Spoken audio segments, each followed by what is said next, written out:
की जाए तो राजनीति की आपके लोकसभा सांसद आप रह चुके हैं, अब आपकी क्या प्रायोरिटी रहेगी? लोकसभा का चुनाव लड़ेंगे या आगे प्रदेश की राजनीति के हिसाब से विधानसभा का चुनाव लड़ेंगे? प्राथमिकता दिल्ली जाने की रहेगी या चंडीगढ़? देखिए, मेरी प्राथमिकता, मैं ज़मीनी स्तर का आदमी हूँ। ज़मीन पे ही पैदल चलता हूँ, साइकिल चलता हूँ, आगे भी ज़मीन पे रह कर के काम करना चाहता हूँ। बाकी संगठन ने जो जो दायित्व जब दिया तो उसको हमने पहले भी निभाया है और आने वाले समय में भी बखूबी निभाने का काम करेंगे। हम तो अभी भारतीय जनता पार्टी में नए हैं। मैंने तो कल मीटिंग थी एक, मैंने उनको कहा जी हम तो नर्सरी में दोबारा एडमिशन ले रहे हैं। तो यहाँ की संस्कृति, संस्कार, कार्यशैली, यहाँ काम करने का तरीका, वो सब हम सीख करके, और मैं समझता हूँ कि जिस तरीके से भी पार्टी का जो आदेश होगा उसको निभाने का काम करेंगे। पूरे हरियाणा के अंदर हमारे साथी हैं, हमारे बहुत ही संघर्ष जिन्होंने साथियों ने किया है और पूरे हरियाणा के अंदर उत्साह है। जब से मैं और हमारे सभी साथियों ने भारतीय जनता पार्टी ज्वाइन करी है, बहुत उत्साह भाजपा के नेताओं में, कार्यकर्ताओं में है और साथ में मैं समझता हूँ हमारे साथियों में भी है और कॉमन मैन में भी है कि मेरे को बहुत लोग कहते हैं, बोले भाई आप सही जगह आ गए। तो लोगों को लगता था कि भाई नहीं, हम तो जहाँ भी जाते हैं यहीं रहने का ही मामला है राजेंद्र जी। लेकिन मैं इतना कह सकता हूँ, चोरों का साथ अशोक तंवर ने ना दिया है ना दूंगा। अगर मेरे को पता चलेगा कि भाई ये डकैत है, अगर आप ये सोचो कि भाई मैं वहीं पड़ा रहूं, तो मैं नहीं समझता कि हम बाबा साहब के दिखाए हुए रास्ते पर चलने वाले लोग हैं, जिन्होंने कहा कि गुनाह करने वाले से गुनाह सहने वाला ज़्यादा बड़ा गुनाहगार होता है। तो उसी संकल्प को लेकर के हम आज भी आगे बढ़ रहे हैं। अशोक तंवर कहाँ से चुनाव लड़ेंगे? अशोक तंवर जो पार्टी कहेगी चुनाव लड़वाने की कहेगी तो चुनाव लड़ लेंगे, नहीं लड़ने की कहेगी तो पूरी मजबूती के साथ 10 की 10 लोकसभा में और आने वाले समय में 90 की 90 विधानसभा में हम जीते हैं। ये टारगेट लेकर के 100% रिजल्ट हम हमारे इस प्रदेश से हरियाणा जो 10 की 10 लोकसभा देता है, 90 विधानसभा है, उसके लिए हमारा काम करेंगे। भारत की संस्कृति, भारत का गौरव आगे बढ़े, हमारे हर वर्ग की ताकत बढ़े, ये हमारा कौन सा चुनाव लड़ेंगे अशोक तंवर? मैंने स्पष्ट बता दिया कि पार्टी काम करने के लिए कहेगी संगठन में तो वो भी करेंगे और कोई और जिम्मेदारी देगी तो वो भी निभाने का काम करेंगे। लक्ष्य एक है कि पहले से बड़े मार्जिन के साथ हरियाणा की 10 की 10 हम लोकसभा जीते। पिछली बार एक हरियाणा के बाहर की सीट थी जो पहले नंबर पे आई थी। हमारा लक्ष्य होगा कि हरियाणा की जो टॉप 3 सीटें पूरे देश की हों लोकसभा की, सबसे बड़े मार्जिन 7 लाख, 8 लाख, 10 लाख, जितना वो हो सके उतने मार्जिन के साथ। विपक्ष के पास तो उम्मीदवार ही नहीं है। अब मुझे बता दीजिए कि जितना आज जो सो कॉल्ड विपक्ष है उनका ज्वाइंट भी उम्मीदवार नहीं है, एक पार्टी के पास तो छोड़ दीजिए। और दूसरी तरफ भारतीय जनता पार्टी में एक साधारण से साधारण आज वर्कर, वो मैं समझता हूँ कि जीतने का मादा रखता है। इस तरीके का काम वो देश की सरकार ने किया और आने वाले 5 साल में हम इस देश को एक दुनिया की तीसरी बड़ी अर्थव्यवस्था बनाएं। इस देश में जो लोग गरीबी के नीचे आज भी हैं उनको गरीबी रेखा से ऊपर उठाएं। हर व्यक्ति को रोटी, कपड़ा और मकान मिले, ये सुनिश्चित करें। आंदोलन पे हैं सर, कुछ कर रहा है? देखिए, वो संपर्क कर रही है, पार्टी मंत्रियों ने उनसे वार्ता करी है। हम इतना ही कह सकते हैं कि अभी 2 दिन पहले ही, बल्कि कल ही, इस देश के जो सबसे बड़े किसानों के हमारे नुमाइंदे रहे, मसीहा रहे, उनको भारत रत्न चौधरी चरण सिंह जी को देने का काम इसी भारतीय जनता पार्टी के नेतृत्व में मोदी जी ने और भारत सरकार ने दिया है। कल ही ऐसे ही नरसिम्हा राव जी को दिया है, स्वामीनाथन जी को दिया है, जिनका बहुत बड़ा योगदान इस देश के अंदर कृषि और किसान को, ग्रामीण आंचलों को आगे बढ़ाने का है। और आने वाले समय में जो किसानों के जायज़ मांगे हैं उनका मैं समझता हूं कि समाधान भारतीय जनता पार्टी का नेतृत्व करेगा। स्वामीनाथन को भारत रत्न दिया गया, स्वामीनाथन की रिपोर्ट भाजपा लागू नहीं करी। देखिए, रिपोर्ट भी मैंने वही कहा कि जो भी बातें हैं कुछ चरणबद्ध तरीके से होता है, धीरे धीरे। आज भी मैं कल किसानों से इंटरेक्शन कर रहा था, 25-25 हज़ार रुपये उनके नरमा, उसके लिए मुआवजा आया है। इसी तरीके से और फसलों का है।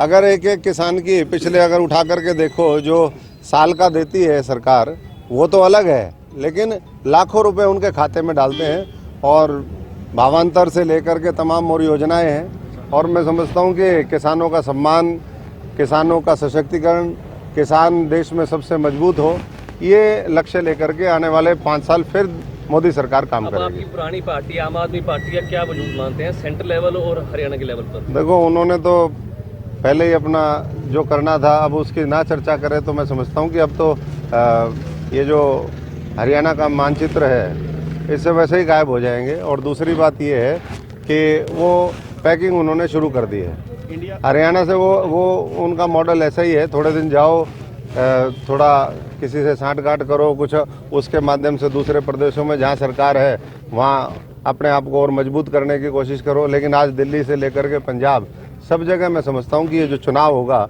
उसमें पूरी तरीके से वो बेनकाब हो जाएंगे। उनका मॉडल जिस तरीके से वो बोलते थे वो मॉडल मुझे नहीं लगता कि देश अब उसको कबूल करने वाला है। देखिए, सुकून तो हमेशा ही है और मैं समझता हूँ कि हमारी जीवन में लड़ाई देश के लिए रही है, देश के 140 करोड़ लोग उनके लिए रही है, किसान मजदूर गरीब के लिए रही है, कर्मचारी नौजवान हमारी माताओं बहनों की सुरक्षा के लिए रही है। और इसलिए वही संकल्प पहले था, वही संकल्प आज है। लेकिन जिन जिन लोगों के ऊपर भरोसा किया आपने देखा, वो देखने में कुछ और थे। कहते हैं ना, खाली डब्बा खाली बोतल खाली है संसार, खाली की गारंटी दूंगा भरे हुए की क्या गारंटी।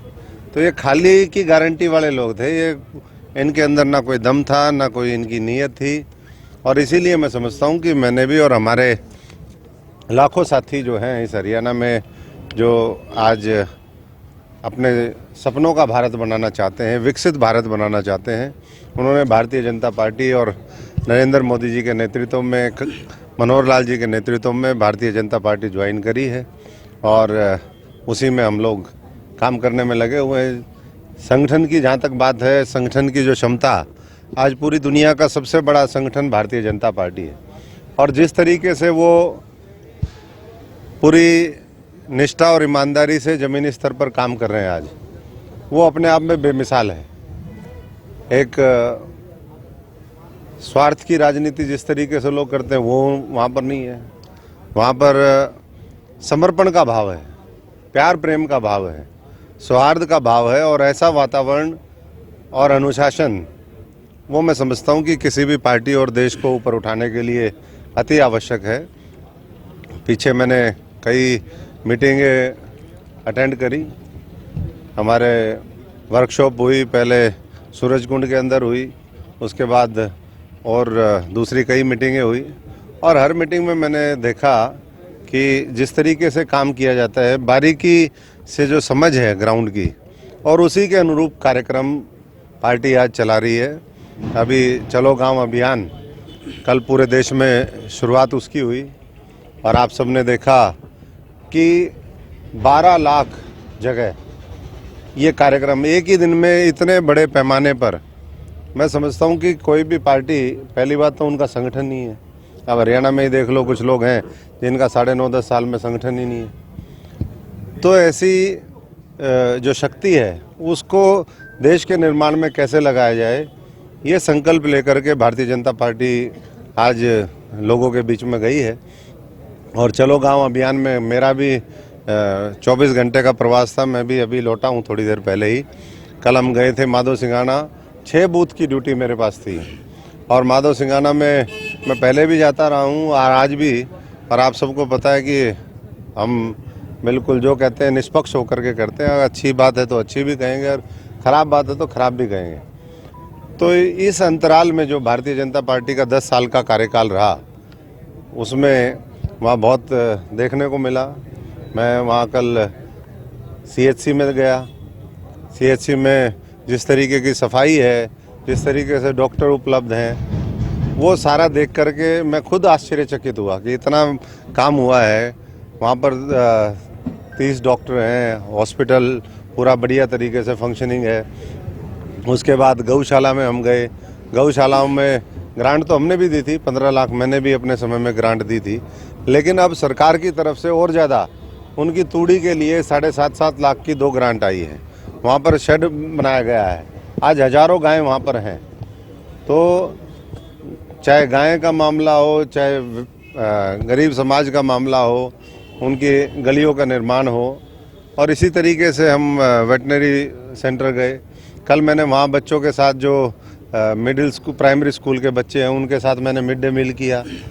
तो मैं समझता हूँ कि हर तरीके से गांव बहुत आगे बढ़ रहे हैं और समस्याएं भी वहाँ पर निकल कर के आई। वहाँ एक जोड़ की समस्या है, तो अमृत सरोवर का प्रोजेक्ट वो सरकार ने शुरू किया। 25 एकड़ में वहाँ जोड़ है। पहले वो पूरा भर जाता था, उसमें भी हमने पाइपलाइन मेरे समय में बनवाने का काम किया था। तो उन्होंने कहा कि इस तरह की जो चीज़ें हैं वो भी होनी चाहिए।